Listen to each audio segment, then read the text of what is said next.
Good evening, good morning, good afternoon, good whatever it is, wherever you are, whoever you are, and welcome once again to Full Fat Spoiler Chat, the show in which we look at one piece of recent entertainment in the nerddom, nerd community, nerd fandom, whatever term you want to use, and we dig deep into it, which means we give you spoilers. Tonight, of course, if you've seen any of the stuff in advertisements, events, whatever, you know that it's Loki.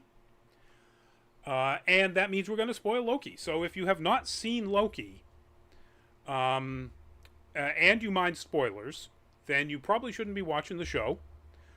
If you have seen Loki and are cool with or are cool with spoilers, then feel free to hang in the chats.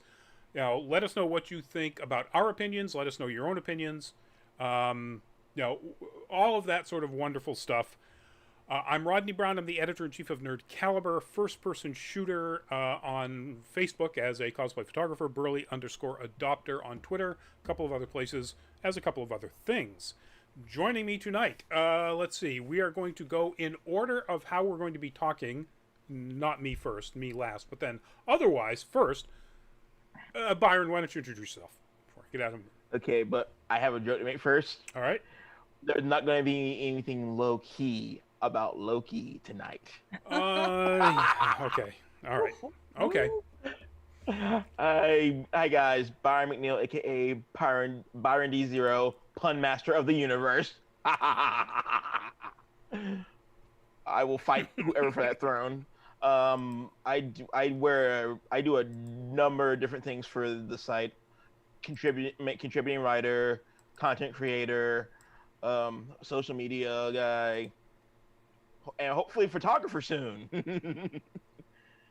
We'll see. But I also do art stuff on the side for Instagram and YouTube. And if you want to check out my stuff on Instagram, it's BD0Art, spelled BDZEROART.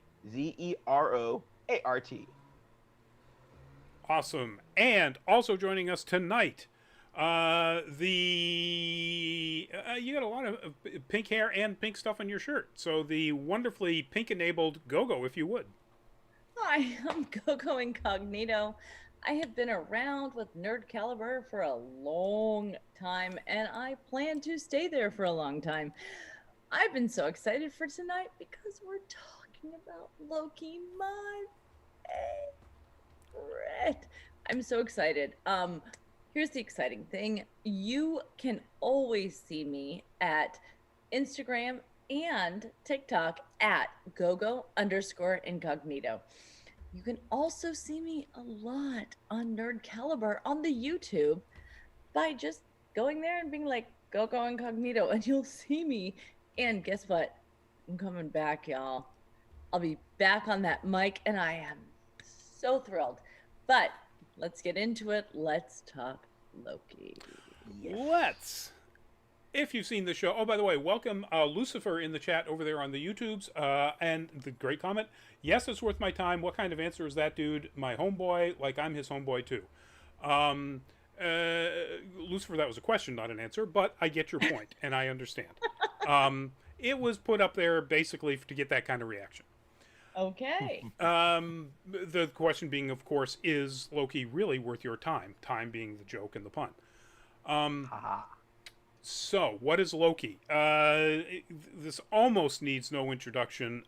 In this instance, Loki is a character in the Marvel Cinematic Universe, the half-brother of Thor, introduced in the Marvel Cinematic Universe in the movie Thor, played by Tom Hiddleston, based on the Loki character, the half-brother of Thor, in the Marvel Comics.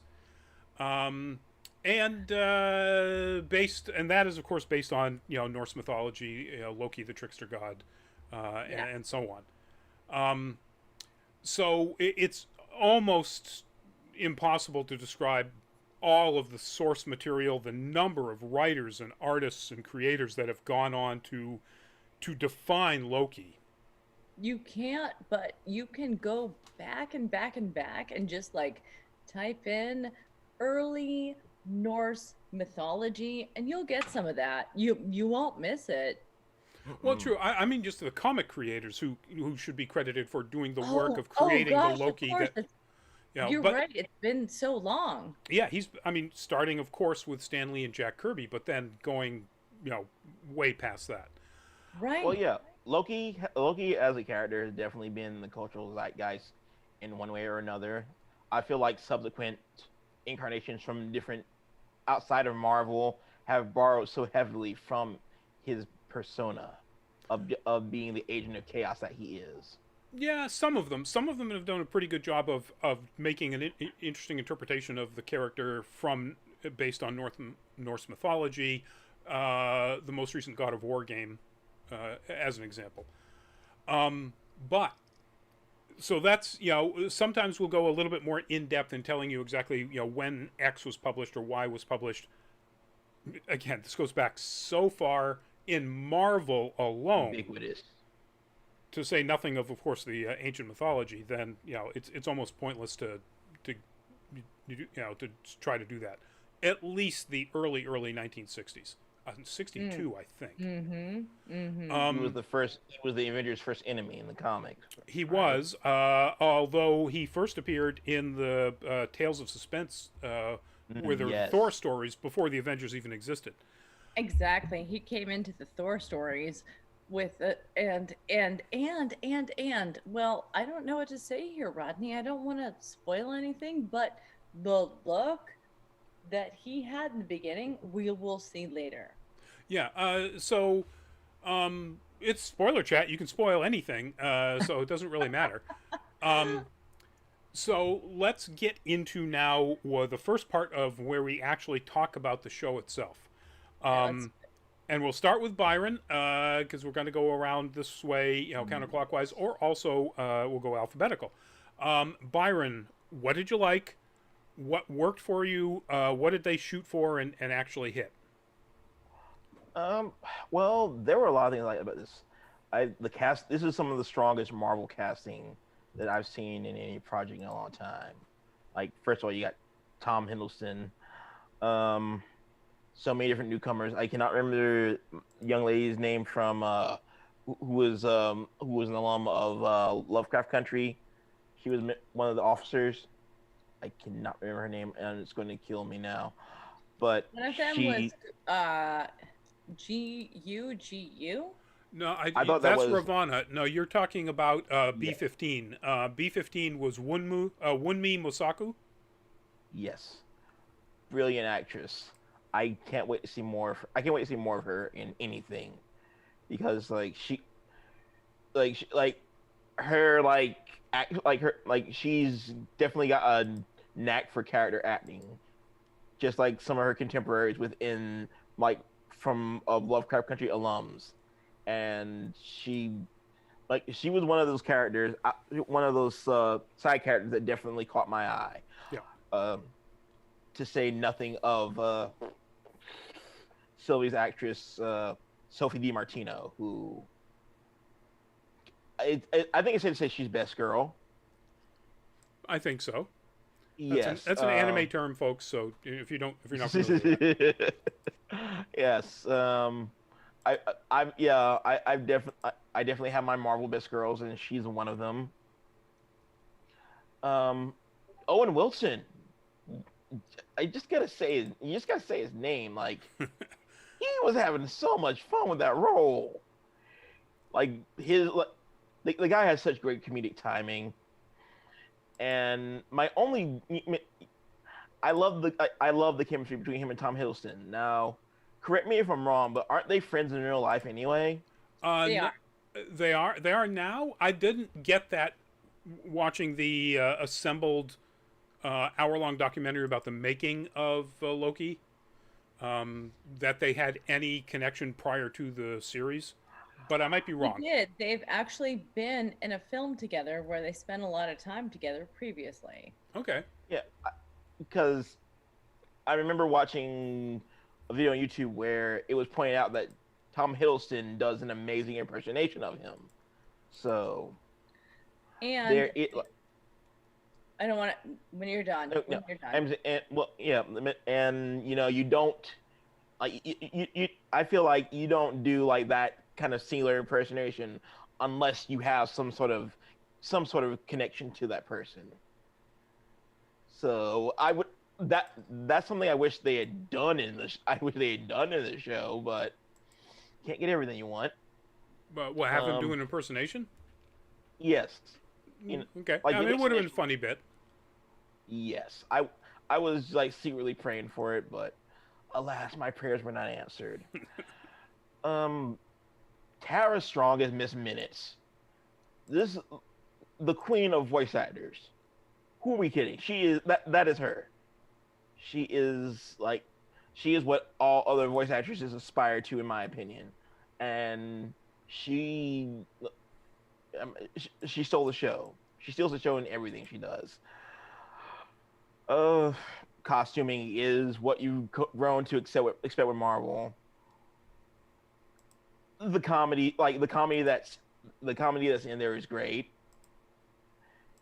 Some pretty decent fight choreography too, and that's some that pardon the pun, but that's some god tier snark that was in some of those jokes too. I was like the chemistry between Sylvie, Loki, and Morph and Mobius had me thinking about doing some fan art where you had Sylvie and Loki looking into each other's eyes and having Mobius be like, "You like her, you love her," like just teasing him because I feel like at that point that was something that he would have done. That's how good the chemistry was.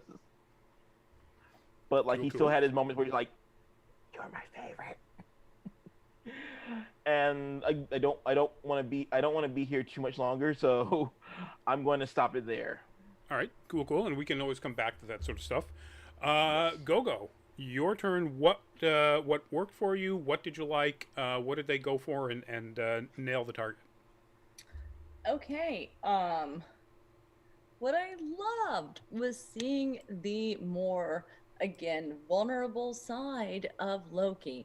I was a little bit like, and we'll get this later, like, oh, he's getting beaten up so much, but vulnerability, that's great. Owen Wilson killing it as Yes. Mobius. Just again, you have that connection. Neither of these people are supposed to be human. We have an Asgardian frost giant. We have a time and they are connecting, and we kind of get, as the director and showrunner Karen said, Loki's first friend outside of Thor. That is so big. That is so big in That this. hug, Hmm? that hug, that hug made me tear up a little bit. I'm not gonna lie. Yep. This is a huge, huge part of it. What did I love? Not only do we have Tom Hiddleston being like, here's my vulnerability. And because this is a PG-13 SR show, y'all, we saw Loki supplicating on his knees. Later, we got to see Loki, President Loki, being like, hey, variants are always possible. Also, this says variants are possible in yourself. So, what did I love? I loved the connection. I loved the confusion. I loved also Hunter B15. I think that was her name. Yep. Yes. Gosh, I had her from the beginning. Ravonna Renslayer. You can't give us that name and think she's gonna be okay. We're like, all right, we're watching you from the beginning. And she was captivating. Look at this show that's called Loki with Tom Hiddleston that is giving us so many femme badasses. How amazing is that? Also, because this is the spoiler show, gosh, how long have I been reading Loki? Oh, God, since the time that Loki, like every other Marvel and DC person, wore underwear over their tights. So we got to see, and again, oh my God, Richard Grant, is that his Grant, name? hell yes. Yep. Yes. And that thing where it's like, wow, you look like Kermit the Frog. But he made it work, He made it. surprisingly. Yeah, again, you get that casting, you make it work. But again, guys, my favorite critter in the world is an alligator. Well, this is your show. Yeah. I've been doing Loki for years. My keychain is Loki, and it has been for like 13 something odd years. It's been my keychain for a while. We're doing a So Loki cosplay group. I'm We have. running I'm running that group. Thank you. Also, if you're going to Dragon Con and you want to be a Loki variant, I'm running that group. Welcome. Alligator Loki, Kid Loki, Classic Loki, Boastful Loki. Mjolnir Loki. Perfection. Perfection. I had so many strong femme characters. I had Tom Hiddleston doing big stuff. I'm going to come back to what I didn't like, but what I loved was this emotion also with Sylvie. When she came out, I was like, oh, of course, Lady Loki. Oh, Sylvie. Yep, this is correct. I was thrilled on a lot of things. I'll come back to what I didn't like when we go around again. Cool, cool. Okay. So basically, most of what you've all already said. I think the casting is wonderful, not only for how talented the actors are and what great performances they did, particularly as Byron pointed to, everybody pointed out, Owen Wilson.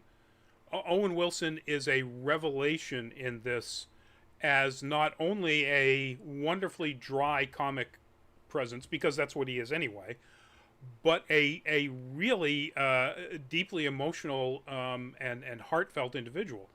And you don't see an awful lot of those roles out The of him. quintessential good cop. And not even in the MCU, where you have just these like bits and chunks and bits and pieces, and you fall in love. Like my husband was watching it and he's like, Mobius! And I'm like, he'll be fine. And he's like, no, Loki will be fine. I'm committed to Mobius right now. And I think that's what happened with a lot of people. Yep. Because, and again, come on, y'all, the name Mobius? Well, yeah, I guess Yeah. you can say that. You can use that in the show. In the comic source, Mobius M. Mobius is one of apparently an almost infinite number of clones of the same guy. So that's the idea where they get Mobius. There is that he's an infinite loop of one person. But yeah, so Owen Wilson, the Gugu Mbatha Raw as Ravonna Renslayer, just fantastic. I liked Sophie DiMartino. I didn't love her as much as I did Owen Wilson or Gugu Mbatha Raw in this.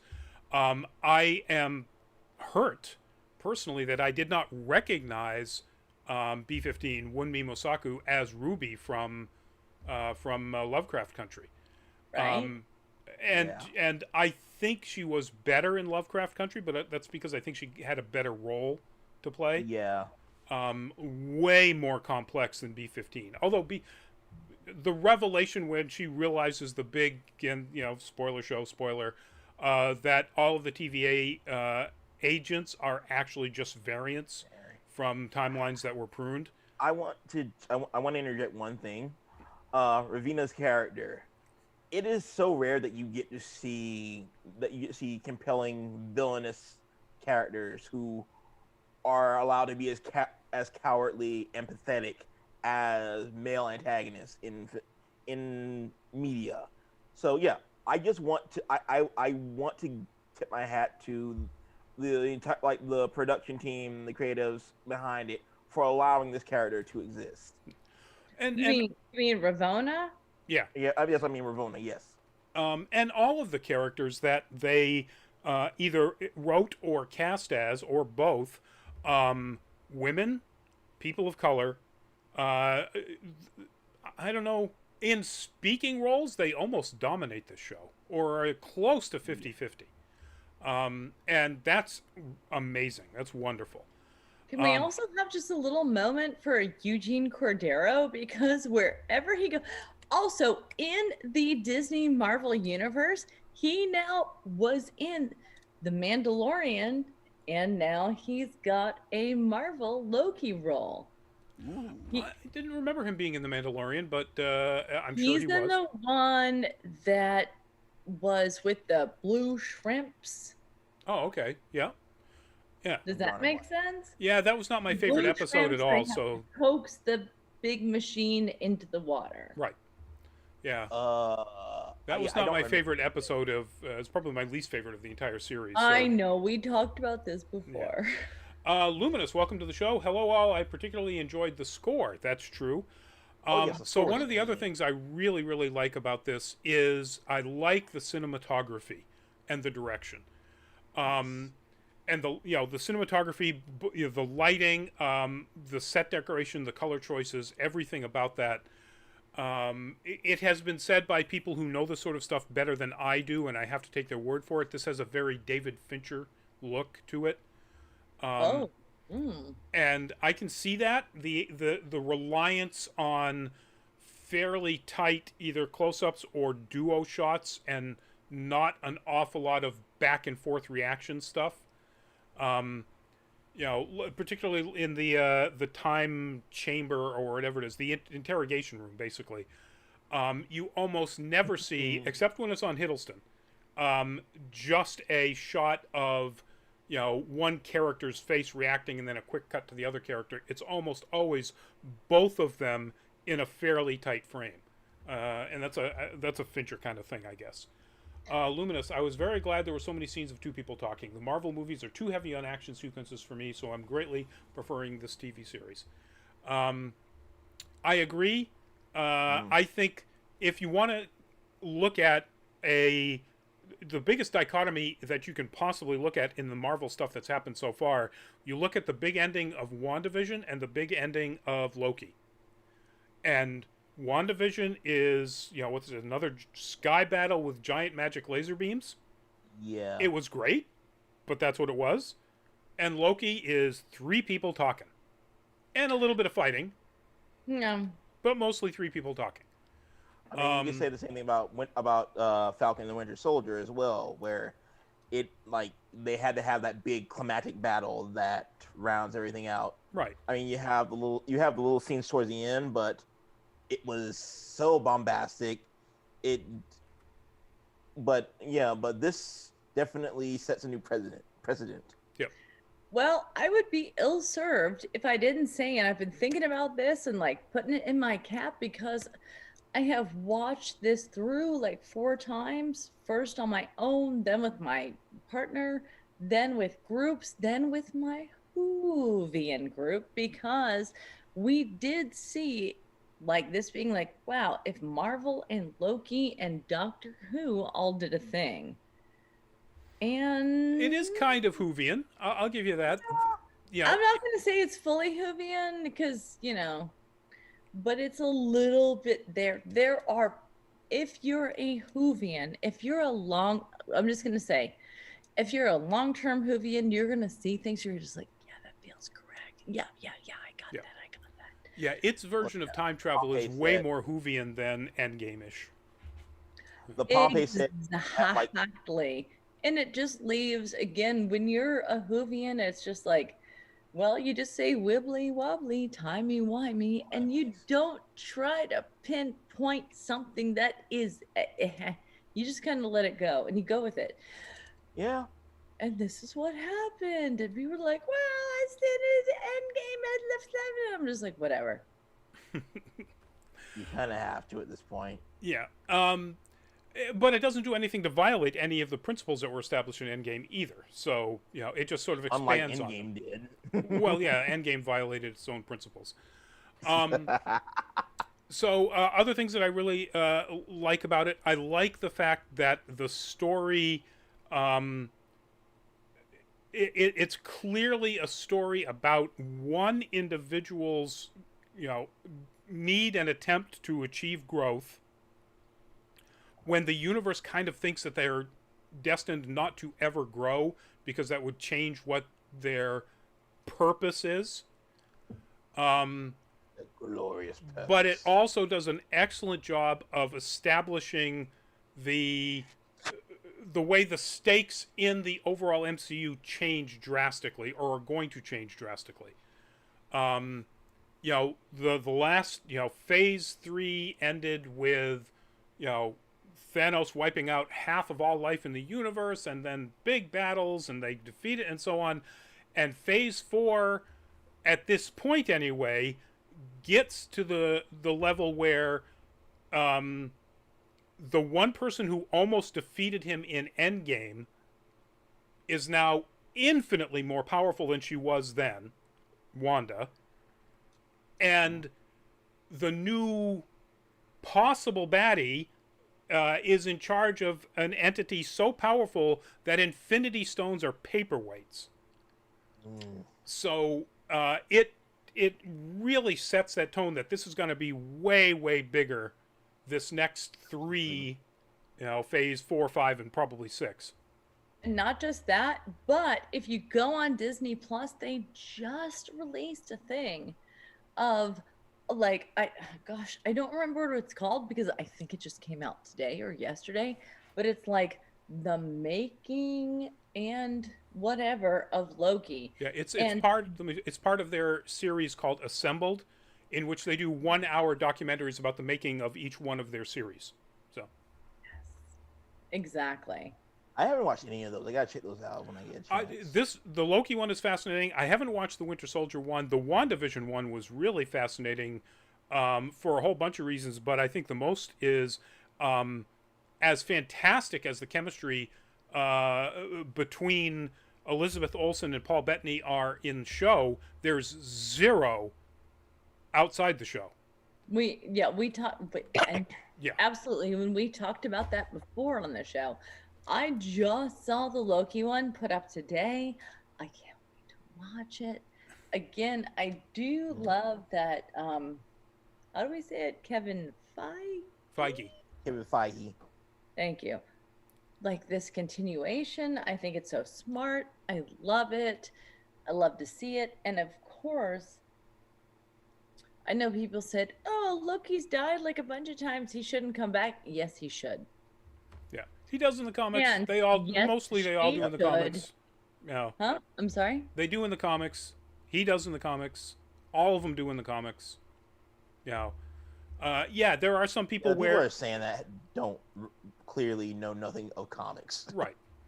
Luminous again. I like Loki's growth, but it felt rushed to have it happen over 6 episodes. I can see that. I don't think it did, because I think they did a really excellent job of.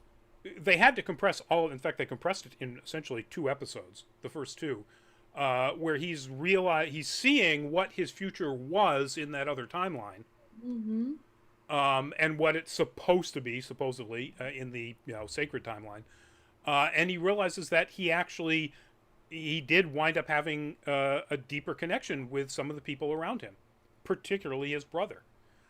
I was like, And good. I saw that, I watched it, and then I literally went back and started from the very beginning of everything Thor and Loki were in. I even watched what is it called? The Dark World, Thor: The Dark World. Yeah. I did. I watched it. I'm it was so fine. sorry. Yes. Yeah, and then folks, But if you had seen our No Nerd Caliber on Monday, you would have realized that Malekith the Accursed was one of Byron's favorite villains, and they did him dirty. Yes. Well, I also know that Byron loves the Ninth Doctor, so that's actually not a surprise. But it is so interesting. Again, like, gosh, I do love when you get to see, here's Thor really young as an actor, as a human, as a character. Here's Loki, like, gosh, like, no lines on his face. He's a child. And then we go and we go and we go. And I enjoyed that, even though the Dark World is it's really, really, really interesting. Yeah. I will say, when you do get around to watching the Loki Assembled documentary, You're gonna love the footage of his first screen tests. Oh yeah, and Ooh, not for the reason you think. Um, okay. Harry Brady, welcome to the show. All right, so there are other things I really like about this that I'm sure I'm forgetting. But Jonathan Majors. hmm? Jonathan Majors. Yeah, Jonathan Majors. I mean, Jonathan Majors, cast him in everything, please. I will watch him read the phone book. Um, and the interpretation, and from what I've seen in the making of, an awful lot of the interpretation of He Who Remains is Majors. They gave him the idea that he's been, basically doing this for almost forever, for eons. Um, and that means he's probably not all that balanced. And then Majors just He's took that tired. and made it what he made it. Um, and it's wonderful performance. There were some parts in his performance, especially in the elevator, where I got Q vibes from him. A little bit, with a little less You camp. like James Bond? No, no, Q from Star Trek: The Next Generation. Um, a infinitely superpowered trickster, basically. Yes. Yeah. Um, Think Mr. Mixelplick in outer space. yeah, pretty much. Yeah, I can get that. I didn't get quite so much of the camp that Q absolutely loves. Um, but yeah, so Jonathan Majors definitely one of the things I love about the show. Um, all right, Byron, what didn't you like? Uh, uh, I'm not a fan of cliffhangers. Never have been, never will be. It's like I understand extending a story past season one, but at least give me some closure. Like I don't consider stabbing Kang in the chest and pushing Loki through a portal and having him lose his identity become like closure in any stretch of the imagination. It just creates more. It just it gives me n- narrative blue balls because I'm kind of just like, why you do this to me? I need to know what happens. Yeah, It's I like mean, every I yeah, dislike that, but I don't mind it nearly as much as you do. It's an old standard way of doing things that are in serialized series, so no. it's been done. I'm just over it. Uh, I would I would have to say I would have I would have liked a few more episodes maybe. Like I'm glad we got what we got, but I feel like there were like there was more story in that arc that they could have fleshed out. Oh, for sure. Yes. Those are my big ones, honestly, because I enjoyed the ride. I enjoyed the performances. I just I I just feel like I got a morsel of a bigger feast. Yep, yep, I can see that. Go go. Okay. I enjoyed the confusion where people like I know people that are on like number two and they're like, it's so confusing. What happens? I'm like, just keep going. You'll be fine. I enjoyed that. I enjoyed the mystery. I didn't love the chunky bits of character development where it's like confusion, action, mystery, character development, womp, womp, womp, womp. Like, I would have liked to have seen those bits of character development. Like, what was it, episode 3 on the train? Break it up, do some stuff. Come on. I didn't love that. Yeah, Same with that's what a few more episodes could have given that. exactly, especially when Kate Herron was talking about the amazingness of that last shot where they're running. Well, when when she said we're doing this as a single shot where it was like running for the thing, running we're in the spoiler show. Yeah, you can say Running whatever you for want. the ship, running for it, trying not to die, all this stuff. And she's like, that was a single shot. And it's like, you could have brought that out. You could have had, like, we could have just had, like, a show of action again. Also, here's what I didn't like. Come on. Again, I already said in this show, I started watching all the Loki stuff from the beginning. He's powerful. Why would you ever, you put him in like a Costco and he's getting his butt beat by like a Bubba with a garden hose? No, sir. No, ma'am. That's not how we do it. That was never how we do it. And I Well, know he was empowered by Sylvie too. he was. Remember, Well, yeah, but but he's still a human, and he's only enchanted. They never made it clear that he is in any way enhanced by her abilities, just that he is He, taken over by her abilities. yeah, I guess that's just my takeaway from it then.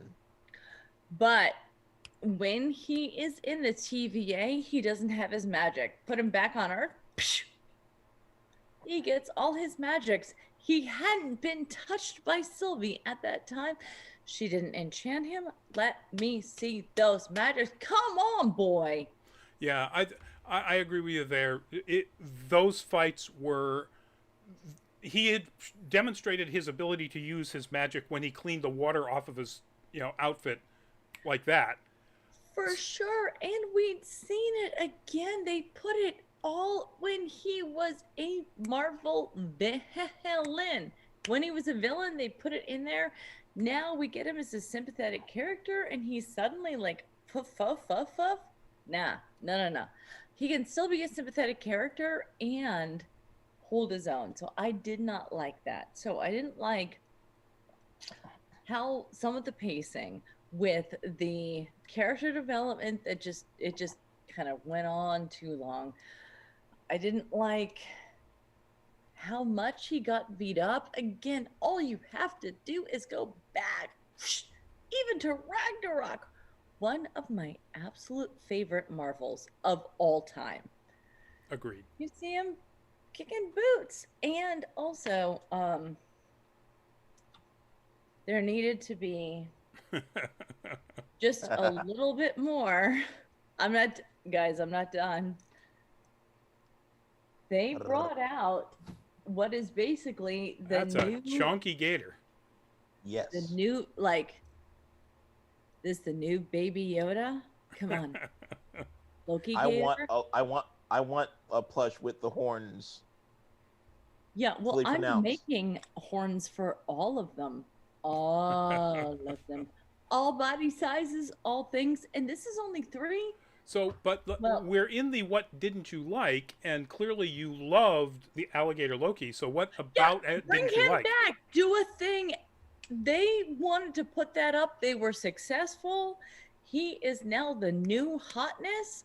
It is now the new hotness. We don't know if that's a guy. Bring it back. Give us small. I give us mean, also dub. give us some Thorg too while we're at it. Huh? Throg. Also give us some Thorg.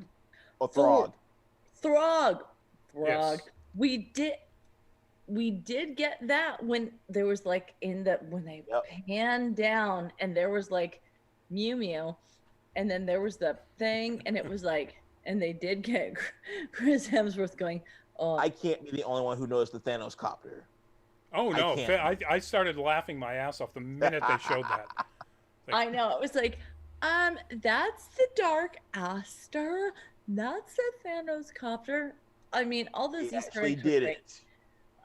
I'm just gonna say, Rodney, I don't have too many bats. I just That's fine. Same. No, and I'm the same too. So I agree with you a little bit about the pacing, but I agree with you because of what Byron said. It needed to be 8 episodes.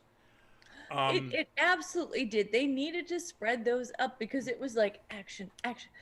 Oh gosh, those first 2 episodes, they were hot. They were correct. We were in it, and then the third on the train, it was just like,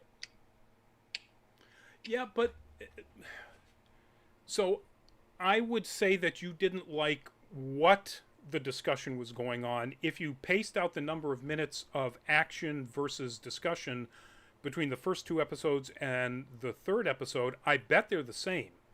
It's just that the discussion parts of the first two episodes are Owen Wilson trying to interrogate and suss out what is going on with Loki.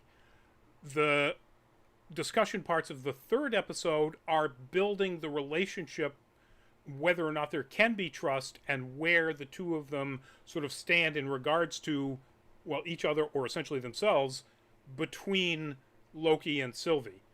I agree that wasn't written as well as it could be. But I don't think it was. Right, yeah, I don't think it was. The problem was the fact that it was pacing so much as, like Byron said, they had to rush this development of these two becoming connected deeply to each other within essentially one episode. Completely. And even when this was happening, then people are like, and again, I also agree, like, who would Loki ship themselves with? Themselves. Another Loki. Yep. How is no more perfect than that. But then Kate Herron, the showrunner and director, also said, this is not about romance. This is about just emotional connection. Great, fine, wonderful. I don't care. Whatever people need to see out of this, that's great, and that's fine. But gosh, we got that friendship, that thing with Mobius. We're grasping for it, right? Right. And with Sylvie, it's like, yes, it's there, but yeah, no, I agree. And I think what they should have done is they should have drawn that out over more of the episodes that they currently have, but also more episodes. Right. Completely. The only other thing I think I don't particularly care for about the show is sometimes the humor seemed really forced. More often than not, it was wonderful and it played perfectly. Sometimes it seems like they were really just trying too hard. I would love to know an example, Rodney. I just want to see if you are on the same page at all with what we're thinking. Give us a thought. So some of Richard C. Grant's lines, I thought were just a little clumsy and cheesy. Not his delivery; he's fantastic. The lines themselves. Like the glorious purpose line. No, I don't know if I can't think of the particular line maybe itself. When he's talking about like Gator Loki, and again, it got a little cheesy. Yeah, that is alligator for both growl and for you're a liar. I'm like, that's a really clumsy line to make somebody say. Yeah. Yep. So I felt that same way too. Yeah, there were times when it was clear that they just tried too hard. And I would rather have that not happen and let the moments when it happens organically between Owen Wilson and Tom Hiddleston, between Sophie DiMartino and Tom Hiddleston at times, and definitely in anything Jonathan Majors did. So that's really my only other big complaint, aside from, it was too short. Absolutely. I'm not crazy about the Lamentus set design stuff. It seemed, in a show that didn't seem like this, that seemed pretty Doctor Who-like. That's okay. Thank you. Exactly. It was kind of okay. It was, look, when we're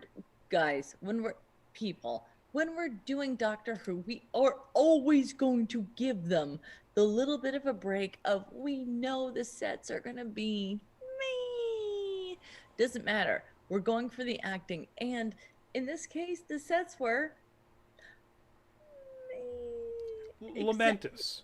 I really liked the TVA. Roxcart didn't matter. It was a big warehouse. Who cares?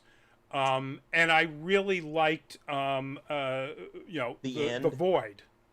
Yeah, that's what Oh, I mean. the To the void. void was so fun looking at all those different Easter eggs. Right. Every time you watch it, you're like, Yeah.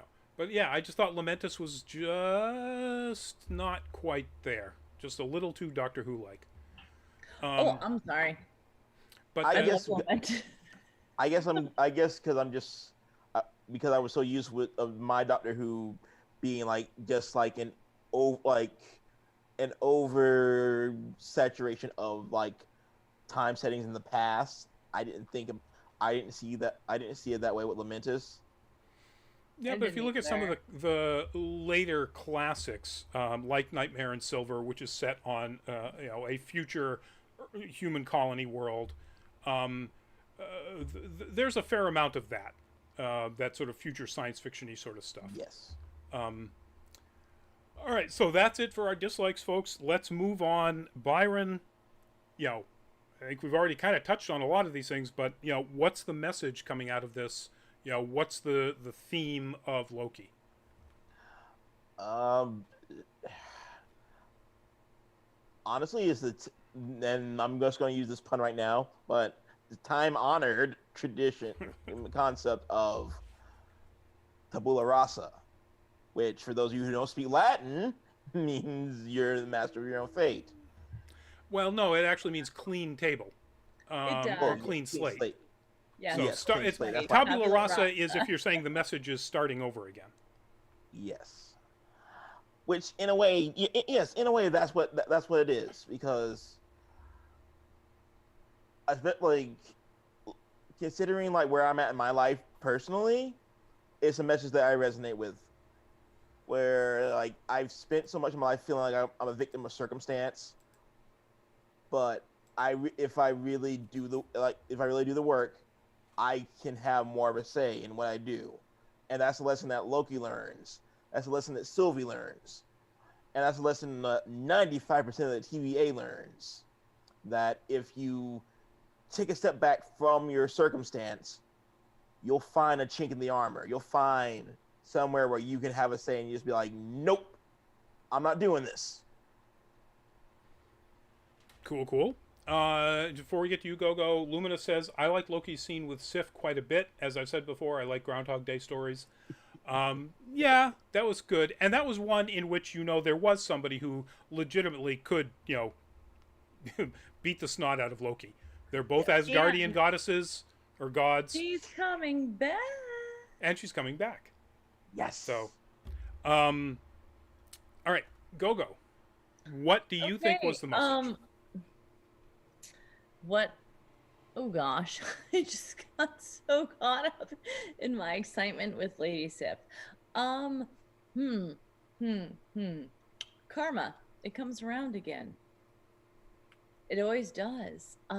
You look. You be good, you be bad, you be neutral. Whatever happens, it's coming around again, and you are going to have to look at it a different way. And we get Loki doing it. He brings in La- Sylvie, not Lady Loki, Sylvie. We get all this stuff. Oof. And the TVA. Rodney said, I think like a huge part of them looked at it. I'm not sure. But the point is, time is always going to catch up with you. Your actions are always going to catch up with you. Be ready, do well, do better, Yes. and expect when it comes around again, it's still going to kick your butt. All right. And I feel like that coincides with what I learned, which, yeah, do better, but know that you can change. Do better, know you can change, and it is going to come. You think you know everything, you do Don't not. know It Jack. will come around again.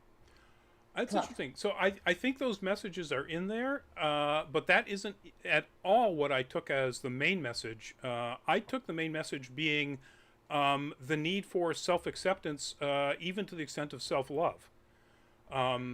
That's that's Loki's see arc that. here, is coming to accept what he really is. And right in the first 2 episodes, Mobius basically finally gets him to admit, that he's not really a villain, that he plays a villain because, of insecurity, essentially.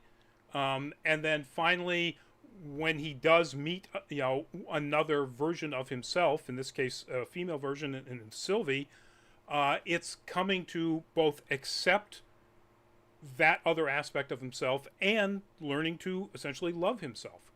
I think that's the Not overriding the message slightest for the bit whole of thing. salty in that one. Well, I mean, sure, Rodney, but I didn't know we were signing up for therapy tonight.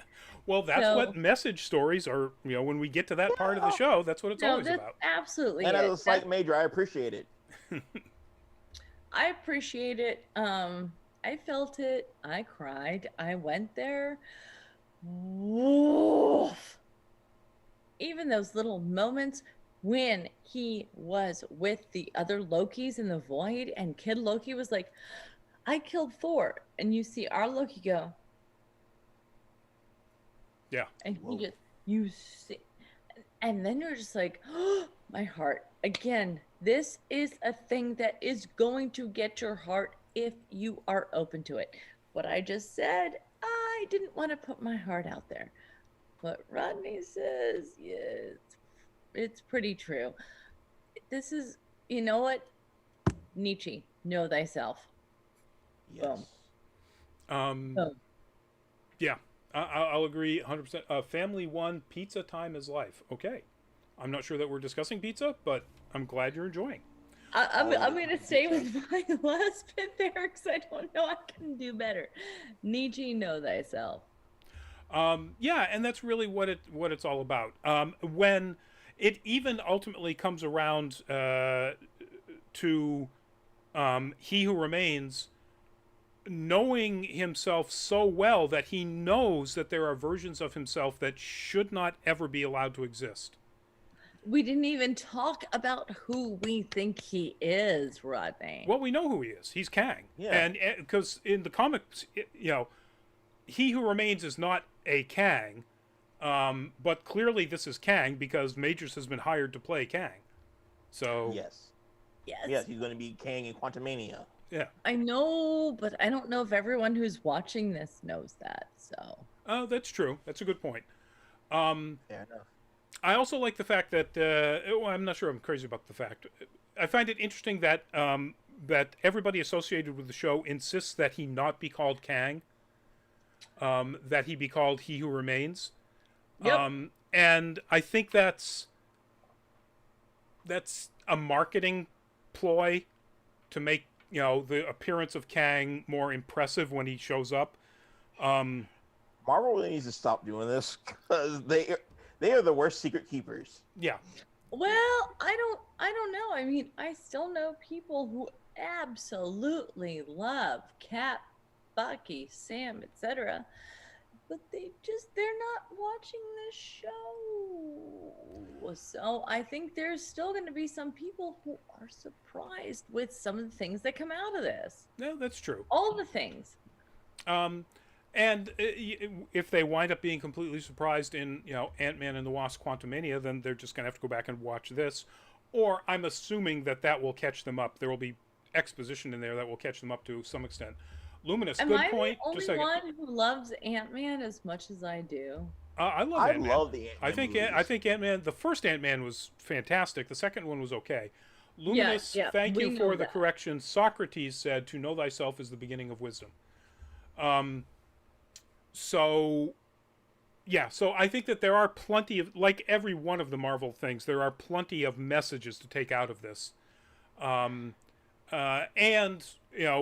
in whatever fashion you want to characterize it, whether it's growing into self-acceptance, whether it's growing into being a better person, whether it's growing into realizing the consequences of your previous actions and the karma that comes with it, it is ultimately a story about growth.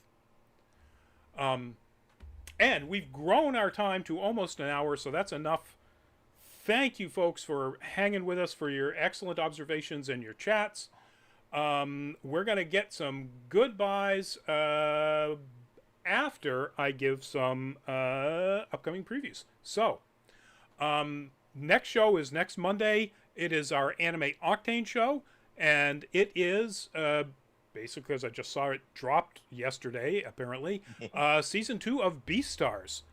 The show that launched 1,000 furries. Oh yes, Not my show, y'all. Have fun with that. it is one of the best written animes in the last 10 years. So whether if you can get by the fact that people who think it's about furries, it's anthropomorphic animals, and that's the same as Zootopia. So Yeah, and it's also and it's got great CGI. yes, A great use of it. in a way that makes you forget that it's CGI, and I think that's the big thing. But anyway, Beastars season 2. It's on Netflix, which means you can binge it, which I'll be doing. And then of course, our Nerd Week Live is on Tuesday. And I just had to look this up. Oh yeah, next Thursday, our next full fat spoiler chat, Masters of the no, that says August 5th. Resident Evil Infinite Darkness. I still need to watch that too. Oh wait, that's next Thursday. That's next Thursday. Now it's on Netflix. I gotta watch some shows. It's on Netflix, so you can binge the whole thing. Can do. But yes, that will be our next full fat spoiler chat. So, with all that said, folks, Byron, give us a goodbye. Hey guys, Byron D0 yet again. And be sure to check out my stuff on YouTube as well. That's Byron D0, all one word, BYRONDZERO. Awesome. Go, if you would. Hi, I'm Gogo Incognito. You can find me on the interwebs at Gogo, Gogo _incognito. Look me up on the Instagrams and the TikToks. You'll see some funky stuff. There And you go. you'll see me back. And who doesn't like funky stuff? All right, before I give the final goodbye, folks, check us out at the link that just popped up on your screen, patreon.com/nerdcaliber, if you want to help us out getting back to cons, covering cons, getting more content from cons, and so on. It's just a couple of tiers, and they're both pretty low dollar. Perfect. On that note, and on that, Alligator Loki, we'll bid you good night. We'll see you at another con eventually. Another show upcoming. Please stay safe, folks. Get that vaccine. If you're hesitant at all, and you've been listening to the people who have been saying that you don't need to, they are universally changing their minds and telling you to get vaccinated. So listen to them. If you haven't been listening to us or anybody else, get vaccinated. And the people out in the West, again, with the heat dome out there, please stay safe. Good night, folks. Bye-bye.